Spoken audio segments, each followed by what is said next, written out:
नमस्कार. नाट्यगृहात चित्रपट? हो, हे खरं आहे. मराठी रुपेरी चित्रगाथा 2026 हा महोत्सव पुणे मराठी चित्रपट असोसिएशन, पुणे महानगरपालिका आणि फिल्म सिटी यांच्या संयुक्त विद्यमाने दिनांक 17 जून ते 19 जून 2026 या दरम्यान बालगंधर्व रंगमंदिरात आयोजित करण्यात आलेला आहे. या चित्रपट महोत्सवात दर्जेदार असे 15 मराठी चित्रपट दाखवले जाणार आहेत. या महोत्सवाचं प्रमुख कारण असं की बऱ्याचदा मल्टिप्लेक्समध्ये तिकीट दरांमुळे मराठी चित्रपट पाहणे बऱ्याच जणांना शक्य होत नाही.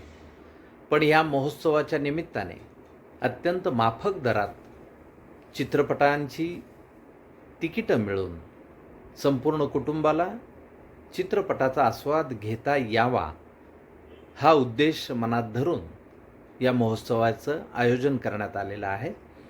तेव्हा सर्व रसिकांनी आवर्जून याचा लाभ घ्यावा.